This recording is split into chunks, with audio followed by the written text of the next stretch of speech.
골다공증은 특히 여성분들한테 많이 생기게 되는데요. 그 이유가 바로 폐경기 후에 에스트로겐이 감소하면서 뼈가 급속도로 나빠지게 됩니다. 폐경 후 한 3년, 5년 사이에 골밀도가 급속도로 이렇게 미끄럼 타고 내려가는 것처럼 빠르게 감소하게 되는데요. 그래서 이 시기에는 이 낙폭을 떨어지는 것을 최대한 완만하게 떨어지게 해야 됩니다. 네, 무병장수를 위해서는 우리 몸의 오장육부가 다 중요합니다. 그런데 정형외과 의사로서 중요한 두 가지를 꼽으라면 그건 바로 뼈 건강과 근육 건강입니다. 뼈 건강과 근육 건강은 공통적으로 나이가 들면서 서서히 약해지기 마련인데요. 우리가 어떻게 관리하느냐에 따라서 가속 페달을 밟은 것처럼 갑자기 확 나빠질 수도 있고요. 아니면 브레이크를 밟은 것처럼 서서히 나빠지게 관리할 수도 있습니다. 내 뼈는 겉에서 보면 그대로 있는 것 같죠? 근데 사실 속에서는 지속적으로 변화하고 있습니다. 뼈 속에는 파골세포라는 게 있고 조골세포라고 하는 게 있어요. 파골세포는 오래된 낡은 뼈를 갉아먹는 거예요. 그리고 조골세포는 새로운 뼈를 만들어내는 역할을 합니다. 우리 건물도 오래되면 인테리어를 새로 하잖아요. 그러면 오래된 거를 철거하는 철거반이 바로 파골세포고요. 새로 인테리어를 해주는 게 조골세포의 역할입니다.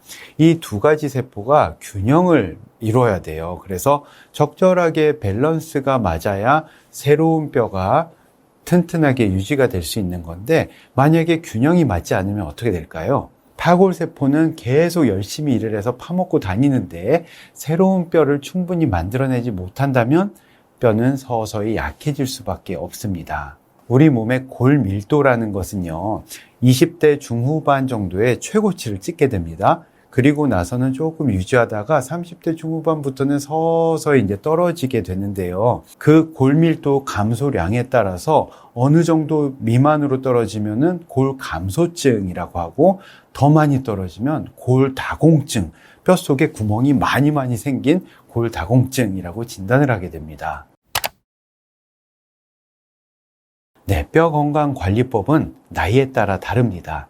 우선 어린아이 때부터 신경을 써야 돼요. 왜냐하면 우리가 유전적으로 뼈가 어느 정도 골밀도가 정해져 있기는 하거든요. 왜 가족력에 따라서 우리 집안은 뼈가 튼튼해 라는 경우들이 있잖아요. 실제로 그래요. 우리가 태어날 때 유전적으로 가지고 있는 뼈의 최대 골밀도가 사람마다 조금씩은 다릅니다. 그런데 우리가 어렸을 때 어떻게 생활하느냐에 따라서 이 최대 골량에 내가 도달할 수도 있고 그러지 못할 수도 있는 거예요. 어렸을 때부터 건강한 음식을 섭취하고 야외에서 줄넘기라든지 햇볕을 받으면서 축구하고 농구하고 이렇게 뛰어놀고, 이런 것들이 사실은 뼈의 건강을 위해서 좋은 것들이고요.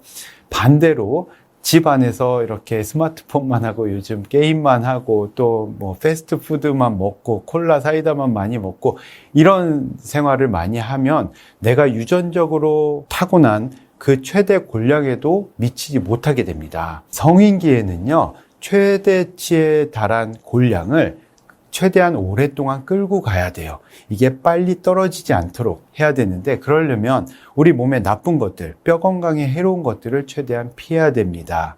대표적인 게 지나친 음주와 흡연은 무조건 안 좋고요. 또 재밌는 게 카페인을 많이 드시는 것도 좋지 않습니다. 커피를 하루에 한두 잔 정도는 괜찮은데 너무 많이 드시게 되면 이 소변으로 칼슘이 너무 많이 배출이 되게 돼요. 그래서 지나친 커피도 좋지 않고, 또 하나 지나친 체중 조절, 지나친 다이어트도 뼈 건강에는 좋지 않습니다. 뼈가 튼튼하려면 우리가 어느 정도 무게감으로 눌러줘야 돼요.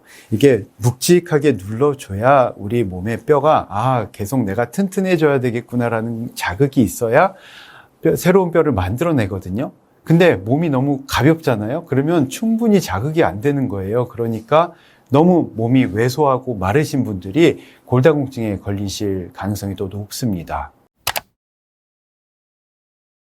골다공증은 특히 여성분들한테 많이 생기게 되는데요. 그 이유가 바로 폐경기 후에 에스트로겐이 감소하면서 뼈가 급속도로 나빠지게 됩니다. 폐경 후 한 3년, 5년 사이에 골밀도가 급속도로 이렇게 미끄럼 타고 내려가는 것처럼 빠르게 감소하게 되는데요. 그래서 이 시기에는 이 낙폭을 떨어지는 것을 최대한 완만하게 떨어지게 해야 됩니다. 그러기 위해서 우선 병원에서 골밀도 검사를 한번 해보셔야 돼요. 왜냐하면 골다공증은 뼈가 약해져도 소리 소문 없이 약해지거든요. 아무런 증상이 없어요. 그러니까 내 뼈가 약해져도 알질 못합니다. 그래서 중년기에는 한번 골밀도 검사를 한번 해보셔야 되고요. 그리고 나서 몸에 좋은 음식을 많이 섭취하시는 게 좋죠. 뼈에 좋은 거 뭐죠?